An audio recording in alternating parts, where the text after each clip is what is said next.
साथियों, आज राजस्थान की इस पावन धरती पर खड़े होकर आप सबके सामने अपनी बात रखने का जो सौभाग्य मुझे मिल रहा है, तो इसके लिए मैं आप सभी का तहे दिल से आभार व्यक्त करता हूं। साथ ही साथ यहाँ मंच पर मौजूद हम सबके बीच में पार्टी के सभी पदाधिकारी एवं सभा में मौजूद सभी कार्यकर्तागण का भी मैं तहे दिल से आभार व्यक्त करता हूं। साथियों, मैं आज अपनी बात शुरू करने से पहले एक बाबा साहब डॉक्टर भीमराव अंबेडकर जी की बात आपके सामने रखना चाहूँगा कि किस तरह उन्होंने लोकतंत्र की व्याख्या की थी। पहले मैं अंग्रेजी में बोलूँगा, उसको फिर मैं हिंदी में समझाऊंगा। बाबा साहब कहते थे, a form and a method of government whereby revolutionary changes in the economic and social life of people are brought about without bloodshed।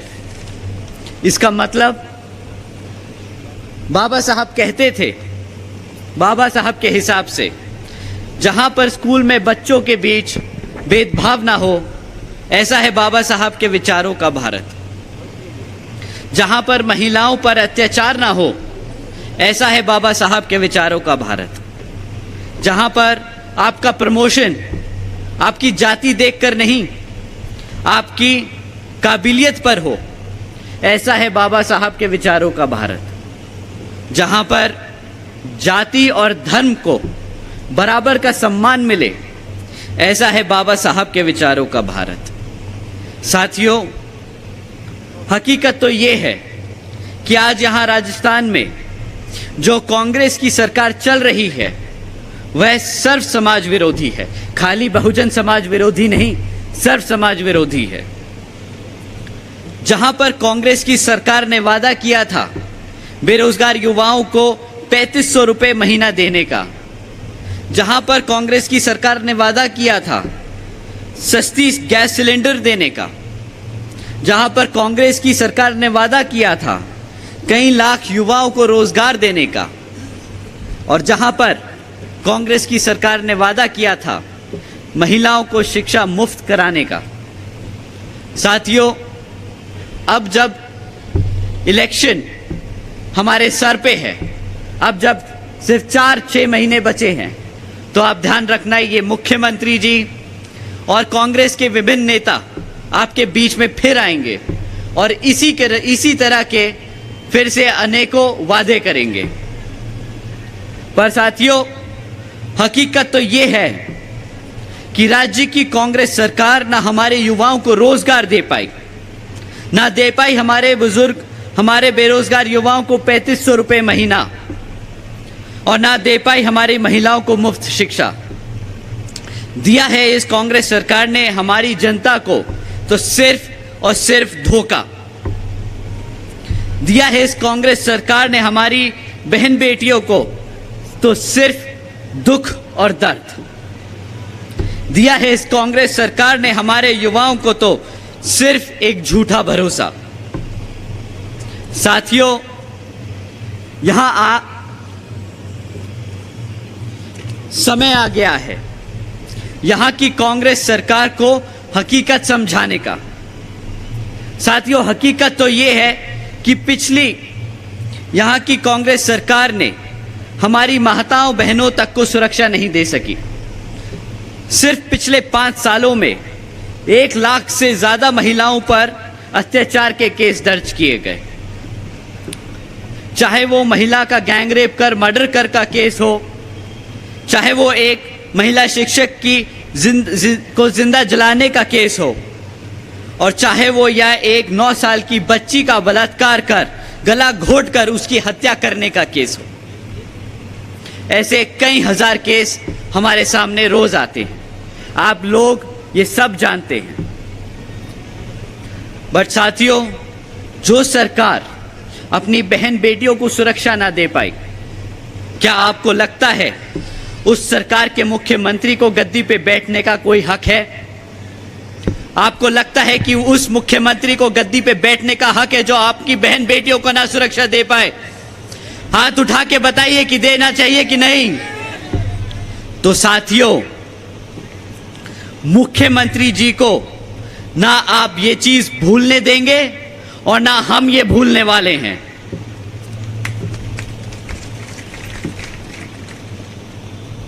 साथियों, ये गुस्सा मेरा व्यक्तिगत नहीं, मैं दुखी हूं इस बात से कि जो बहुजन समाज मुख्यमंत्री के साथ साथ एक प्रधानमंत्री की रखने बनाने की ताकत रखता है, उसी समाज का शोषण किया जाता है।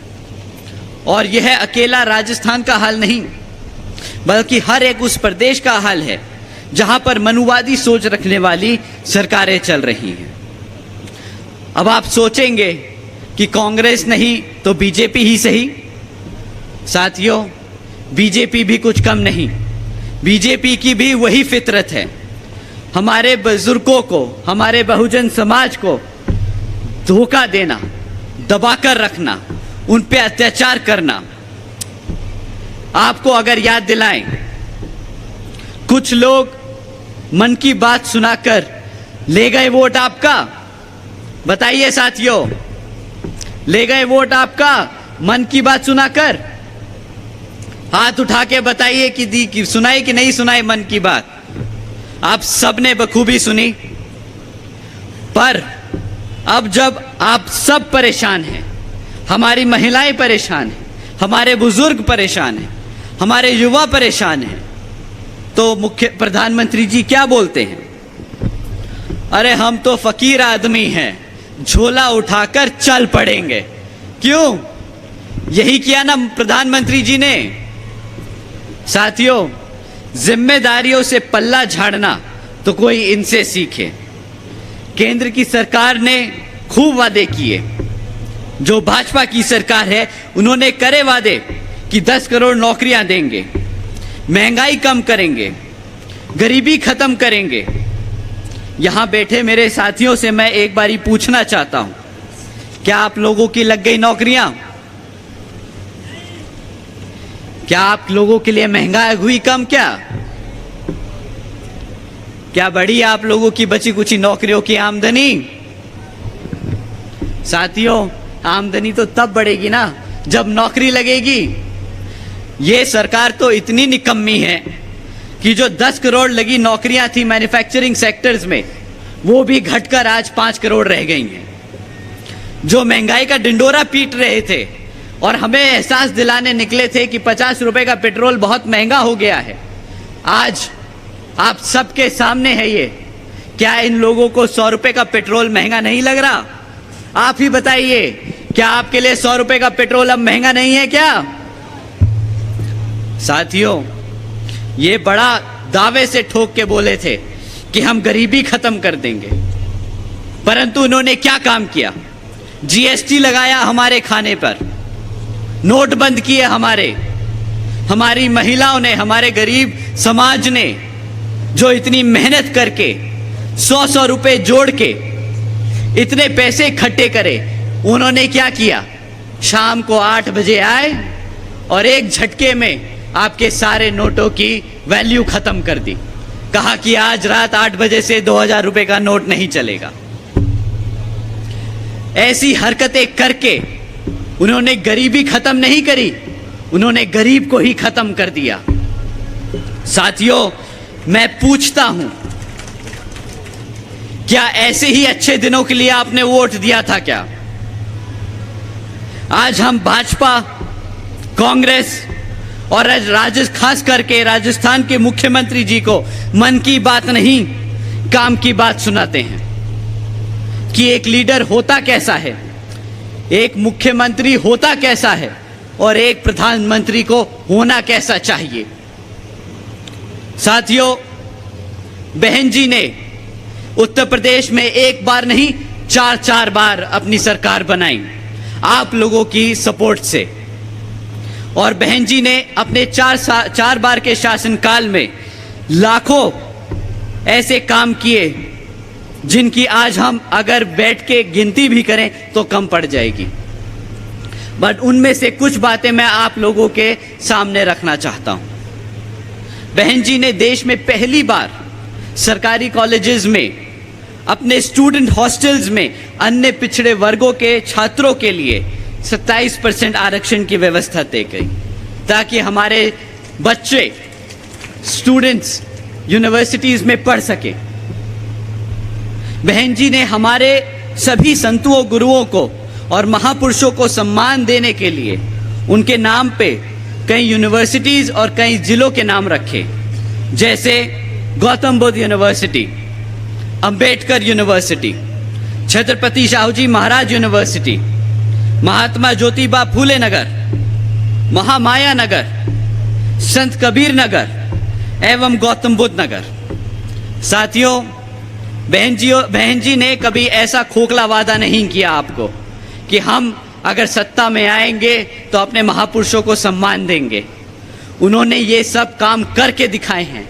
आज अगर आप यूपी की आवाम से पूछेंगे तो ये सब जीते जागते सबूत हैं उनकी मेहनत के, आपके भरोसे के। बहन जी ने सावित्रीबाई फूले बालिका शिक्षा योजना के तहत 7 लाख से ज्यादा बच्चियों को 12वीं तक की शिक्षा प्राप्त कराने हेतु 600 करोड़ से ज्यादा की लागत इन बच्चियों को अपने पैरों पर खड़ा कर एक उज्जवल भविष्य देने के लिए खर्ची। क्या आप एक बारी को पूछ सकते हैं मुख्यमंत्री जी से ने कि कितनी बच्चियों को उन्होंने पढ़ाया, कितनी बच्चियों को उन्होंने अपने पैरों पर खड़े होने का मौका दिया। आप यहाँ सब बैठे हैं, हमारी माताएं बैठी हैं, मैं आप सबसे पूछना चाहता हूं, क्या आपकी बच्चियों को मिली मुफ्त शिक्षा? बट बहन जी ने बोला नहीं कि मैं मुफ्त शिक्षा दूंगी, बोला नहीं, उन्होंने करके दिखाया। उन्होंने 600 करोड़ रुपए खर्चे अपनी बच्चियों के लिए। साथियों, बहन जी ने महामाया गरीब बालिका आशीर्वाद योजना के तहत 3,25,000 बच्चियों को 1 लाख रुपए सीधा उनके बैंक खातों में देने का काम किया है। आदरणीय बहन जी ने इस योजना के तहत 3,250 करोड़ रुपए सीधा बच्चियों के बैंक खातों में डाले। ये आज भी आपसे 500 रुपए का गैस सिलेंडर का वादा करते हैं। बहन जी 3,000 करोड़ रुपए देती है अपनी बच्चियों को। इनसे पूछिए कि कहां की रईसी और कहां की इतनी जनता सेवा। जो बोलता नहीं वो करके दिखाता है। बहन जी ने हमेशा आप लोगों के लिए करके दिखाया है। भारतीय जनता पार्टी ने क्या बोला था इलेक्शन में आने से पहले? उन्होंने बोला था ना कि हम 20 लाख रुपए आपके सीधा खातों में डालेंगे। मैं आप सब यहां बैठे हैं, मुस्कुरा रहे हैं, आपकी मुस्कुराहट बोल रही है, बट एक बार यहां हमारे मीडिया बंधु के लिए बता दीजिए, क्या मिल गए आपको 20 लाख रुपए? जरा जोर से बोलिए ताकि पूरे भारत को पता चले। साथियों, बहन जी ने कभी ऐसा काम नहीं किया। उन्होंने जो बोला वो करके दिखाया है। ना बहन जी ने कभी ऐसी खोखला योजना चलाई, बेटी बचाओ बेटी पढ़ाओ जैसी। उन्होंने हमेशा अपनी बच्चियों को, अपने भविष्य को, हमारे समाज के भविष्य को एक ठोस भविष्य देने के लिए कदम उठाए हैं। आदरणीय बहन जी ने अपने शासनकाल में 12,500 करोड़ की लागत से हमारे SC, ST व OBC के साथ साथ आदिवासी समाज के 3,50,000 से ज्यादा परिवारों को महामाया आवास योजना के तहत अपना खुद का घर दिया। क्या दिया गहलोत साहब ने आपको घर? क्या दिया मिस्टर सचिन पायलट जी ने घर? हाँ, आते हैं कि हम घर बनाएंगे, हम फ्री में गैस सिलेंडर देंगे, बिजली देंगे, छत तो दे दें आपको। बहन जी ने दी। साथियों, आदरणीय बहन जी ने अपने शासनकाल में 2,60,000 भूमिहीन परिवारों को 1,35,000 एकड़ से ज्यादा जमीन का मालिकाना हक दिलाया है। साथ ही साथ आदरणीय बहन कुमारी मायावती जी ने अपने शासनकाल में 1 लाख से अधिक सफाई कर्मचारियों की भर्ती की, 2 लाख से अधिक जवानों को पुलिस फोर्स में भर्ती किया और 90,000 से ज़्यादा शिक्षकों को सरकारी नौकरी दी। और साथियों, आपको जानकर हैरानी होगी कि ये रोजगार के मौके तब दिए गए जब पूरी दुनिया के साथ साथ हमारा खुद देश मंदी के दौर से गुजर रहा था। एक तरफ प्राइवेट सेक्टर, सेंट्रल गवर्नमेंट सरकारी नौकरियां बंद कर रही थी, लोगों को नौकरियों से निकाल रही थी, और दूसरी तरफ बहन जी लाइन से लगा के हमारे समाज के लोगों को नौकरियां दे रही थी। माननीय बहन जी ने एससी, एसटी, ओबीसी व अन्य पिछड़े वर्ग के साथ साथ अल्पसंख्यक समाज को मुफ्त में राशन कभी नहीं बांटा और ना कभी वादा किया कि मुफ्त में बिजली देंगी। उन्होंने ये इसलिए नहीं किया, उन्होंने हम सबको रोजगार के अवसर दिए, मौके दिए, ताकि हमारा समाज अपने पैरों पर खड़ा हो सके।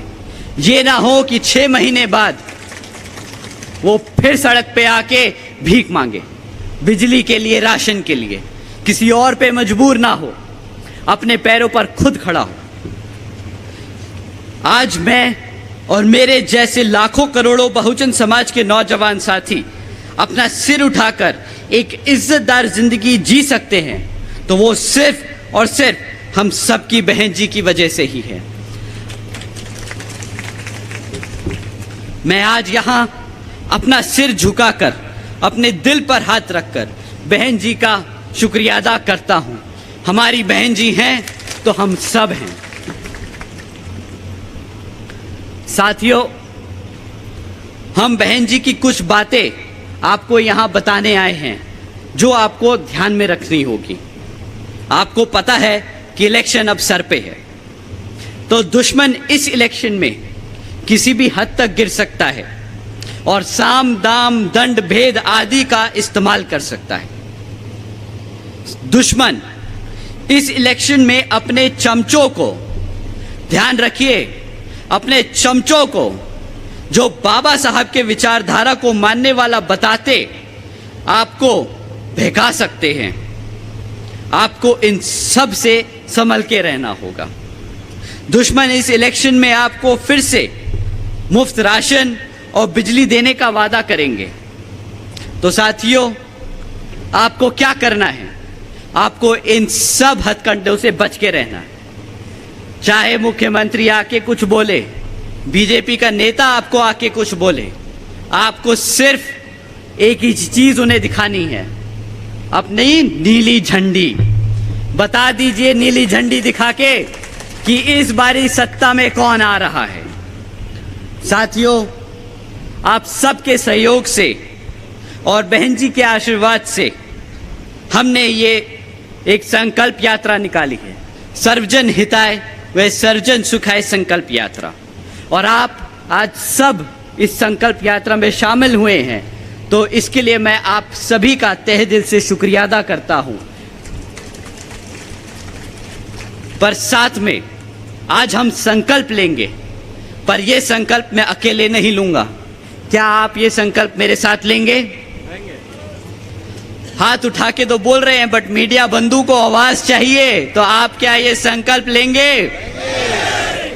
तो आप मेरे साथ ये दोहराइए। हम संकल्प लेते हैं कि हम बाबा साहब के सिपाही बनकर बच्चे बच्चे को इस मूवमेंट से और मिशन से जोड़ेंगे। हम संकल्प लेते हैं कि हम मान्यवर साहब के सिपाही बनकर सर्व समाज को एकजुट करेंगे।